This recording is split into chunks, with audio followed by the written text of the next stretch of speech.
Obviously, you knew of Tyler, and you knew how well Cal prepares guys for the league. But did that give you a certain amount of confidence when you guys got him that he was going to be this guy, or has he even exceeded your expectations? Nah, I feel like when you go to Kentucky and you're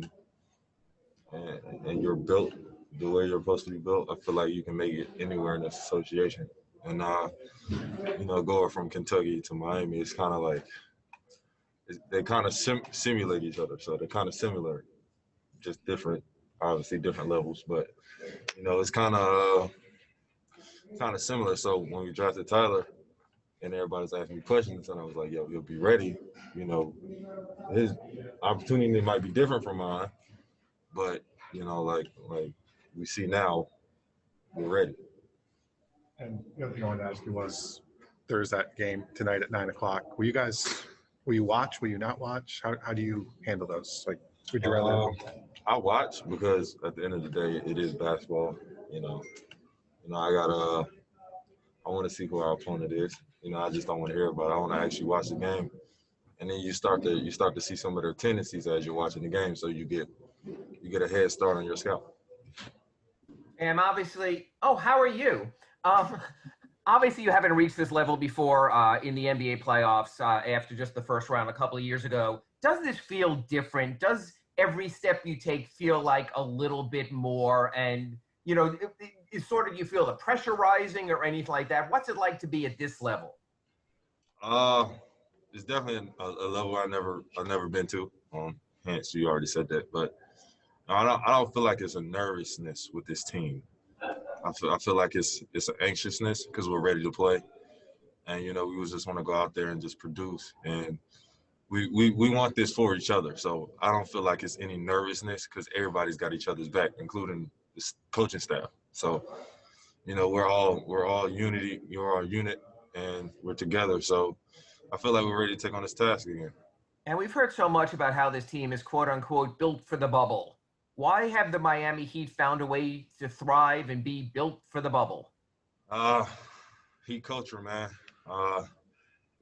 You can only understand it unless you're in it. So, for the people trying to figure out the secret, you got to be a part of it to figure it out. Hey, Bam. Minus game 4 from last series, do you feel like the defense has reached that next level that you guys were hoping to reach in the regular season when that was kind of the big talking point that the defense has to improve? I still feel like we have another level. It's me being picky. I don't feel like we've played 48 minutes of successful defense. And, we go into shooting slumps, and I think it affects us defensively a little bit sometimes. But, I feel like we have another level. So this series, hopefully we can get to that next level and play 48 minutes of Miami Heat defense. You guys have switched a lot more in the playoffs on defense. How much has that helped, you think, kind of flatten offenses out? I guess how much of a difference has it made, you think, on that end? It just makes us more dynamic. It makes you harder to prepare for because we're switching everything, and we're helping one another. We're flying around. We're being active. Deflections. You can't really scout for a defense like that because it's so unpredictable, and we're doing it with energy and effort, and we're communicating. So you can't really scout that type of defense. Ethan Skolnick. Bam, you've been pretty confident since you got in the bubble about what this team was capable of. And Jay just came out and said, it's about us. If we play the way we're going to play, we're pretty much the only team that can beat us. If we do or if we don't. How much has your confidence grown in this group by what you guys have done over the first 2 rounds? Just because we've been doing it together, man.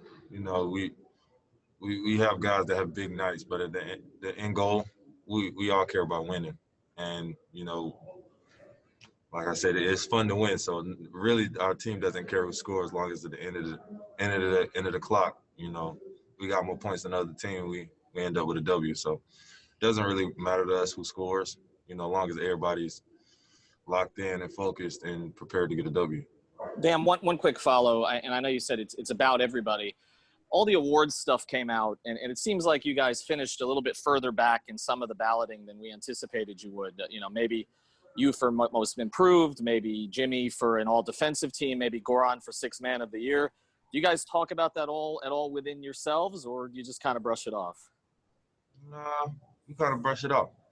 At the end of the day, the end goal is what we all want, and we want that trophy. So at the end of the day, we get a trophy. I don't care about MIP if we win. You know what I mean? It's a good accolade to have. But at the end of the day, if we win a championship, I got me a ring. Like I feel like that's more important because it's a team thing. Like it's not just a individual accolade. You dominate in the series against the Bucks, and how much boost you get from that games? You dominated against the Bucks. How much boost did you get from those games? Love his accent. Just because you know, everybody was going into that series and everybody was against us. Nobody had the intentions of Miami Heat for winning the Milwaukee Bucks. Like nobody had that. Nobody thought we was gonna win. And when you win like that, it starts to put people in a shock because now people are wondering how we're winning, what type of ways are we winning, like how are we doing it, and we're just out there hooping and playing together, man. I mean that's the confidence builder, you know, just proving that doubt is wrong. And now you are 8 wins away from the championship. You think anything about that or not? Thank you. we taking it one game at a time. You know, there's no we can't jump afar. You know, we gotta break this one game by one game, and hopefully, when you ask me this question again, you know, hopefully I'm gonna be like, yo, those 8 games were what prepared us to get this trophy. So, but we're taking it game by game. Ferdinand Rivera from Puerto Rico. Hey, Adebayo. Would you like to improve something for the next series, or are you pleased with your performance so far in the playoffs? Me personally, I feel like I could do better on taking care of the ball. You know, I feel like in Game 5, I threw careless with the ball a little bit. You know, I feel like that's my 1% to get better on in the next series. Bam, we've seen so much growth and consistency of your mid-range jumper. How high a priority was that to you coming into the season? And have you seen other teams showing more respect and defending it in recent weeks? Yeah. You know, coach wants people to guard me because it makes our team better. So at the end of the day, you know, I want to get better. And that was one of my main, I wouldn't say weaknesses, but it was one of the main things that people didn't scout for. So just knocking down a shot and making them think about I can't make it, you know, it just makes our team better because then it opens up driving lanes for other people or back cuts for somebody like Duncan that gets an open layup. Hey, Bam, I know Jay has been great ever since he arrived in early February, but what has impressed you about his defensive versatility and knack for big shots in the postseason thus far? 9-9 is one of those people that he lives in the moment. And that's what I love about Jay. He's in the moment and he doesn't get too far ahead, too far behind. You know, he's always in the moment, and whatever he has to do in that moment, he gets it done. No matter what it is, no matter what task we have from him, he finds a way to get it done. Okay, Bam, that's it. Thank you, sir. Black Lives Matter, people. Thanks, Bam.